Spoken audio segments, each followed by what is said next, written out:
Part 3, which is clauses 37 to 40. Question is that Part 3 stand part. Mr Chairman. Honourable Chris Finlayson.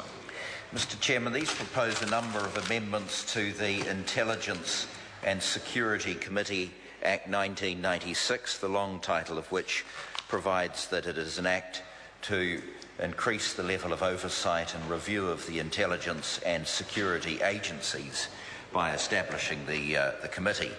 The functions of this committee are modelled on the terms of reference for select committees. The bill proposes a number of additional functions. First, a function of considering and discussing with the Inspector General the annual report, and that provides a formal link between the two oversight bodies. Importantly also, Mr Dunn's SOP will also add that the annual financial review of the intelligence agencies is to be held in public, subject to restrictions relating to classified information. Mr Chair, Section 6, I think it's Section 7, I should say, of the legislation sets out the membership of the committee, and members can read it for themselves. Basically, the Prime Minister, the Leader of the Opposition, and a couple of other members of the House of Representatives nominated by the Prime Minister or nominated by the Leader of the Opposition. There is actually a practical problem in the way this is structured in trying to schedule meetings, and so some proposals are set out in Part 3 to improve the composition of the committee so that other members may sit if the Prime Minister is unavailable. So the proposals set out in Clause 39 are directly addressing issues of convenience and efficiency.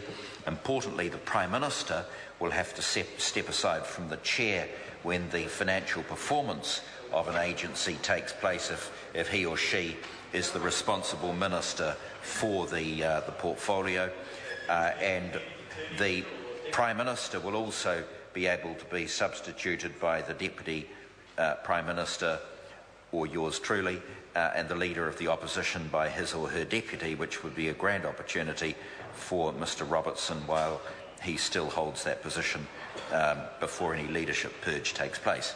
And so what that does is provide greater flexibility in holding meetings. Now, the nasty person in the House is the poor old member for Rongotai, who seems to be going through a very bad patch. Maybe it's because she sees, well, of course she would, because it's possibly Labour's strongest seat. But she's never lost the seat. She's never...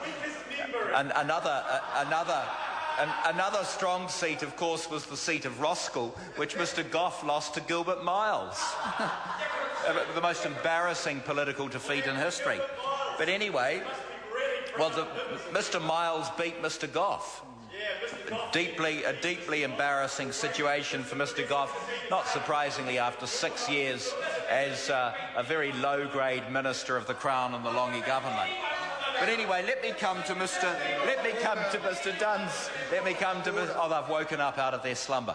Let me come to Mr Dunn's SOP, which also raises a number of very important matters, and that concerns an independent review, because what this does is create an opportunity for a periodic review of the legislation at very regular intervals. It's something like section, I think it's 212 of the Evidence Act 2006.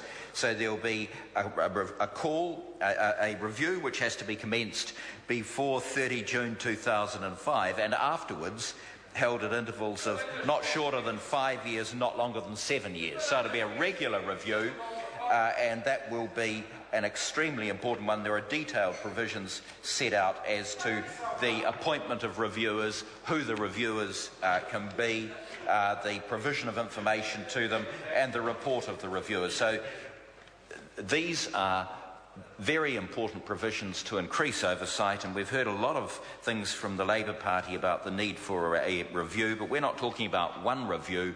We're talking about instituting a regime of periodic reviews, and if they had any integrity, they'd be supporting this part.